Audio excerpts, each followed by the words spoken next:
that's my kind of music. I build violins hoping that they will be used by musicians of this particular kind. My time is mainly taken up with repair work in here, that being the main source of income. There'd be a rare individual that could make a living making new violins. Although I get a pretty good price for my new violins, still I couldn't make a living at it. The fact that I do sell an instrument has very little to do with the pay that I get for it. Let's say that in the case of an instrument that sells for $1,500, for instance, the man on the street would say, well, you built it and you sold it for $1,500 and now you're happy. This isn't necessarily true. I recall that I have sold instruments for the price to students whose people had the money to buy the instrument, and the student couldn't play very well. He really didn't know a good instrument from a bad one. And so he'd take the instrument out and he'd play it. And I know that there's never going to be a time when that it will ever be played well in his hands. So really all I got for the instrument was the price of the instrument itself. They paid what I asked for it. But in the case of instrument being sold to a fine musician that's going to play it on concert stage and play it well for many, many years, then this is the additional pay that I particularly like. And under those circumstances, I feel that I am very, very well paid, because I didn't start out in the first place to make the money. What I started out to do was to make a fine violin that it might be played by a fine musician and be appreciated by people who had the capacity to understand and appreciate the music that was to be made. Take one of my new violins as an example. And we give it to a fine concert violinist and let him play it, or a good symphony player, and let him play the instrument for 6 months hard. And it comes back to me. I can tell that it has been played well in the hands of someone that has been played a great deal. Now, this is how a violin improves, a violin that is good when it's new. Now, I can hand this same violin to a student just beginning and let him play the violin for 6 months, and it'll come back no better than it was, and the fact is, it seems to be a little bit confused for having been played out of tune most of the time. Then a good violinist would need to take this pedal and take him 6 months to play the poor thing back to where it knew what it was doing. I have hanging up here in my files records of every violin, certainly from maybe the 5th or the 6th violin that I made, detailed descriptions of these instruments, each one of them, a record kept of that particular instrument that I can go back to any time that I wish. The reason I keep these records is that from time to time an instrument will pop out that has unusual qualities, a little different than others, and I sometimes wonder then why is this, and I can go back to the records and study them very carefully and maybe come up with some sort of an answer why this particular instrument or another is different than the others, and if so, then what did I do that might have caused this difference? If you notice hanging around here the templates that I use, and each of the are formed from around which these violins are built. Then they start going again. I don't, I like Italian way of making them anyway. What I'm afraid of, this tension, you see, is it'll pull as sure as hell it is. Who comes over once in a while. He's a breed of the old musician that we see no more, or very few of them. He played guitar and radio back during the early, probably in the 20s and the 30s, and he, like most musicians, once they have played an instrument for any length of time, they're an addict to it.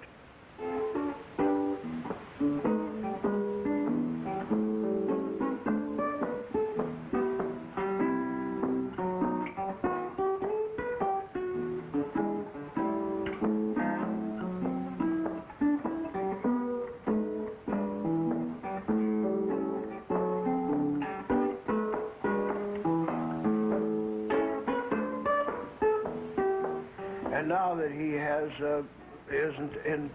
health is not too good any longer, he finds the guitar playing to be very important to him because he has time on his hands which he needs to occupy.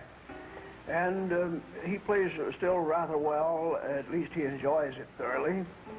And I enjoy talking to Bill and some of the other fellows of his age and experience.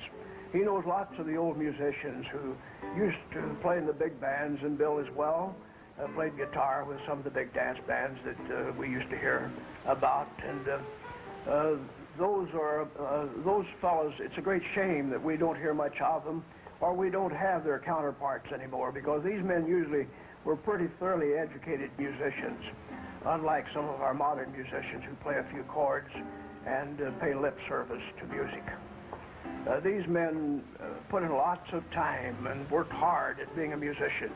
And to play in those big bands back then, you had to be a good musician in order to hold down a seat, because there were plenty of other men that would be glad to take the job who could hold down the seat, do work for people like Mr. Ashley, because his guitar means so much to him in the days when he needs something to occupy his time.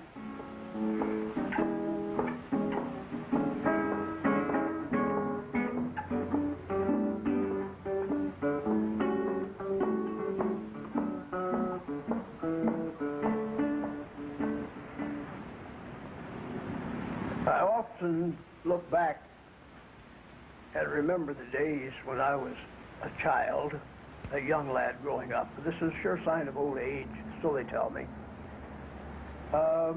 With a great deal of pleasure, I look at this. I was fortunate in growing up in a small town of Ewing, Illinois, a little village, a small town of 500 people, which had a college there. In the center of the town was the very core of the town, everything revolving around the college and the campus. A very beautiful setting for a lad. And on the outskirts of the town were small farms and the usual virgin timber forests that we had growing up in the area. A great many woods round and about, and nice little stream flowing through the fields and through the woods. A place where a boy could run and hunt and eat blackberries. And all the many things that young boys do. And my early life was as free as an Indian. Hardly anyone to say me nay. I went and I came back when I pleased, and many times slept in the woods at night, of course, with the consent of my grandmother who reared me. I sat under the trees and with a sharp pocket knife learned to carve very young, on my fingers mainly, at first. And then eventually learning to build things, to carve things. And this went on much to the horror of the janitors in grade school and high school, who some sort of objection to sweeping up the shavings. They could always tell where I had been that day by the shavings I left. And grew up there in this way, and learned to play the violin in a haphazard, self-taught way with a couple of friends who beat on the guitar and plucked the banjo. And we played for all sorts of affairs and had a very fine boyhood indeed. Well, after I had finished school at my little hometown of Ewing, eventually was enrolled at the Art Institute, or Institute of Fine Arts in Flint, Michigan. So I decided that I would go out and see what I could do as a commercial sculptor in the middle of the Depression. About 1936 was the year. I came here to Johnston City in 1938. I came here to this town. Had been out of art school only a very short time, making an attempt to work as a commercial sculptor, and half starving to death. It was pretty evident that if you couldn't eat it or wear it, you couldn't sell it during the middle of the Depression. However, I did manage to build a war memorial for World War I when I was 26 years old, quite a large piece. Then sometime after this, I built another piece of sculpture here in Johnston City, which I'm very proud to say has been in this little park since 1947 and has become a focal place for the Memorial Day services. But in the violin, building the violin, the most important thing is building a soul into this instrument, something that is entirely different than you would hear in an ordinary factory fiddle, something very human in its voice and qualities. And this is what the serious violin maker is pursuing. Not just to build something that looks like a pretty violin, but to build an instrument that has a substance beyond that of cabinet making, a sound that is rare and beautiful to hear. I have many people ask me, well, how long does it take to make a violin? It's one of the most common questions that comes up. I tell them, well, it'd be hard to say, perhaps 8 weeks if I worked at it 8 hours a day or something like this. But, of course, we don't, so it takes a great deal longer, really, from beginning to end. And this is the sort of wood here, something like this, that I start with when I build a violin. This wood is very carefully chosen for its acoustic properties and is quite old. So once I have finished a violin in this wood, it won't be cracking from season cracking. And it has acoustic properties. Listen to this. Which is something you don't expect out of wood. A piece of wood like this, I think I gave $12 for this piece. It's a very fine piece of wood. And the back pieces, such as this one, believe it or not, the piece that this violin would here looked exactly like this when I started it. It was sawed down through here like this, all the way through, and the two butt edges are then glued together, such as this, you can see, where it has been glued here. Now, the next, this piece of wood, incidentally, cost $80, which is unbelievable to a lot of people. Then we have here another piece of wood which has been shaped a little bit. Here you see, the arching has started. Now, the violin tops and backs are not bent, as a great many folks seem to think that they are, but they are actually carved out with tools, gouges, and little planes like this. Little tiny planes that are made, these are regular violin planes, violin makers' planes, that are made for this sort of work. Very slow, and of course this is never used until we get right down to the final finishing. Then the inside of the wood is brought out with large gouges until we're down to where we're going, and it is very carefully thicknessed and very carefully listened to, like this, as it goes, until we bring it to the proper pitch in the finished violin, as related to the pitch of the back of the violin, this being the belly. There's a great deal to be said about steel and the tools that we use. Finally, we get to the place where we have to make our own tools. At least this is what I have done, with the help of some of my friends who were professionals in the steel business, making fine steels. We have made up a great many tools. Practically all the tools that I use are handmade. There's a certain relationship between a craftsman and a fine knife. It would be hard to explain to the person who has never used carving tools and has never made things with hand tools. There's always an awareness of the dependability of a fine blade, one that I might use consistently for instance, in carving the scroll of a violin. It'll take me 2 to 2.5 days to carve a scroll. During this time, the knives that I use, I will sharpen them not at all during the 2 days or 2.5 days. I occasionally will put them on a piece of leather and polish them off a bit on the edges, but they're still good cutting tools without need of a hone. Now, the average tool that you would pick up wouldn't last 30 minutes on a job like this. The person today who uses electric tools and all sorts of such equipment in his shop, he doesn't have the personal interest or the feel for the steel in the blades that does his cutting. Most of the time he doesn't sharpen them himself.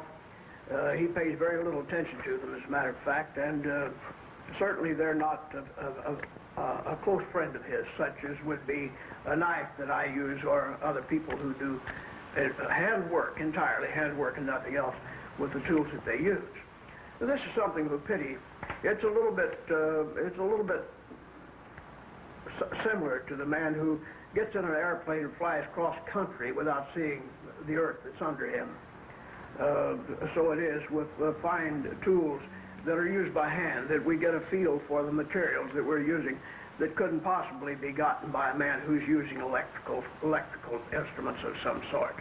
Once in a while I'll have one come in who not familiar with this thing, and not knowing, they thoughtlessly reach over on the workbench and pick up a knife used for a screwdriver or something of this sort. And needless to say, I flogged them. You know, I sometimes wonder if maybe I shouldn't clean this place up and have it painted.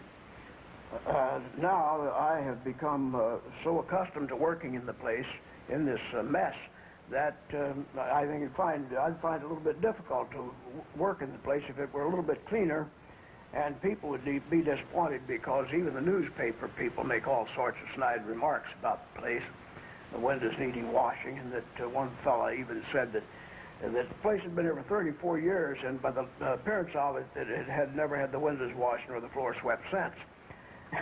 This is some exaggeration. It isn't that bad. I have an old friend of mine, one of my town buddies here, who doesn't do much of anything, and I pay him every week to come in here and sweep the place out, and he manages to knock a little path out through the middle, and it's not nearly as bad as these newspaper people say it is.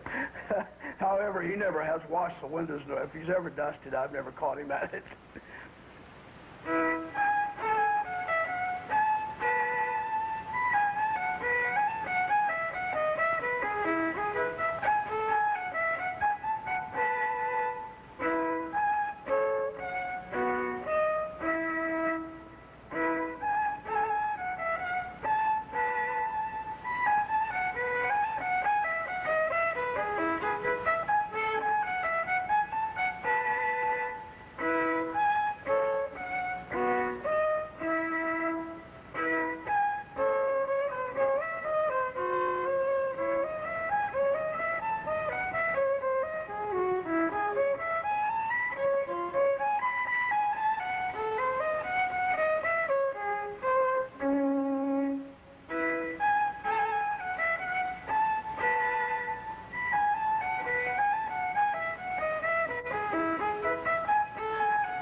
Professor John Wharton was probably the first violinist, real fine violinist, that began to notice that these violins which I make were better than average.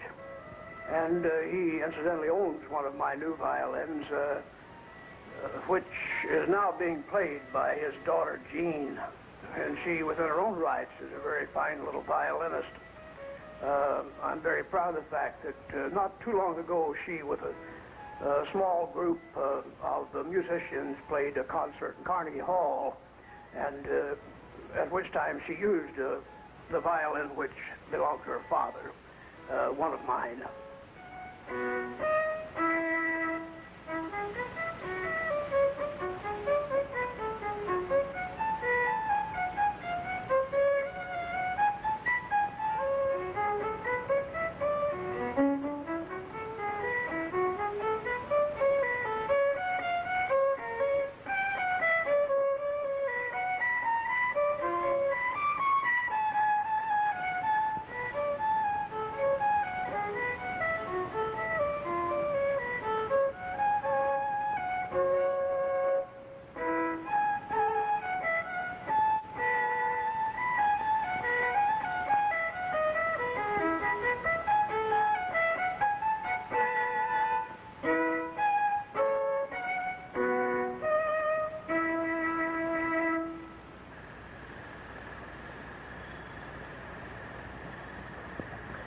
Well, I started this business of being interested in the violin at a very early age, probably 11 or 12, and even at that time was beginning to take old violins apart and try to improve them.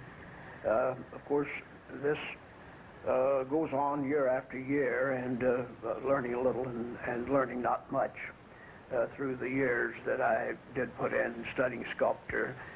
But I recall that in the early stages of trying to learn something about the business of not repairing violins necessarily, but of learning to make fine new violins, and it's such a complicated thing, that I read all the books that I could get.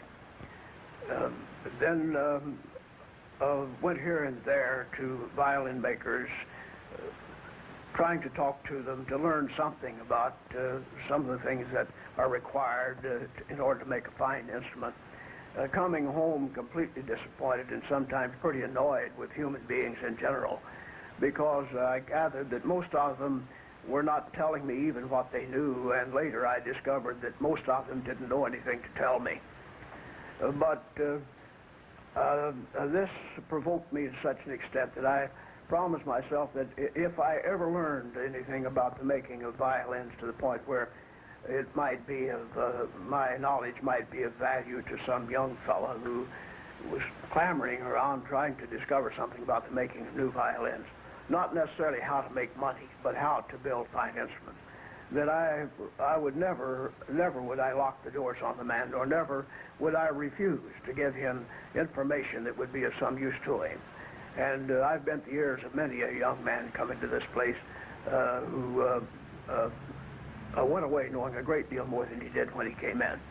I think if it were not for the fact that I could build new violins, that the repairing of instruments would become a great bore to me. But the repair work, of course, is the main source of revenue in this shop, as it is in most violin shops. It'd be pretty hard to make a living selling new violins, no matter how fine they are or how much we get for them. There's a limit as to how much can be gotten for a new violin, unfortunately. I sometimes think that it would be nice if I didn't do any of the repairing at all and put my full time to building new violins. And as much as I'm not getting any younger, and to face the facts that we have only a matter of a few years left for building new violins, that I sometimes get a little desperate, and I think I should get at it. I should waste no time repairing instruments that are of no particular value. I should put the time into building new violins, but of course we do again get back to the matter of the money that we all need to make in our business. And then again, I'm not so absolutely certain that the violins that I'm building are of this great value to posterity.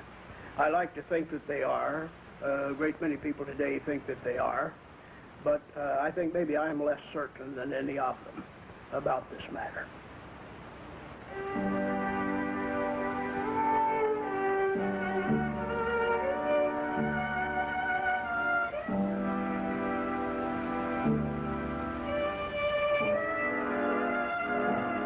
We have jam sessions out here where the fellows will get together and we have a little music occasionally in the evening, entertain ourselves. Old friends of mine that I've known for a number of years. And we'll make a big pot of coffee and sit around and just play whatever we see fit to play, mostly old standards that was the music that we heard and played when we were growing up. And we all enjoy it thoroughly. It gives us something to do, and one night of the week we play each Friday night and have a great deal of enjoyment doing it. We play only for our own amusement. We make no bones about it. We have no intentions of entertaining anyone. We're under no illusions about the fine music that we make. We just, as an old friend of mine used to say, we just play for our own amusement. And he said amazement. So this is the way we play, for our own amazement. Barney limbers up his arthritis, and Hal comes over and we have coffee. He has a Coke, he doesn't drink coffee. And occasionally, we talk about some mutual acquaintances or who were in some of the bands that we used to play in and so forth, and Hal knows quite a few people that I know, and we never did play in the same band. In fact, I never met Hal until about a year ago. But I've known Jack, I guess, for 30 years, haven't I? Yeah, just about. You know, the odd part of it is, I can't read a doggone note. And they've got me playing lead fiddle. These guys are playing the accompaniment off the music. And if I make one little mistake, why, they look at me like I have worse than a worm, you know. I've remembered about 500 songs, and still they're not satisfied because I forget the ending on one of them. I'm probably the only first fiddler in the land can't read a lick. We have a great deal of fun playing, going back and playing some of the music that we played back in our heyday.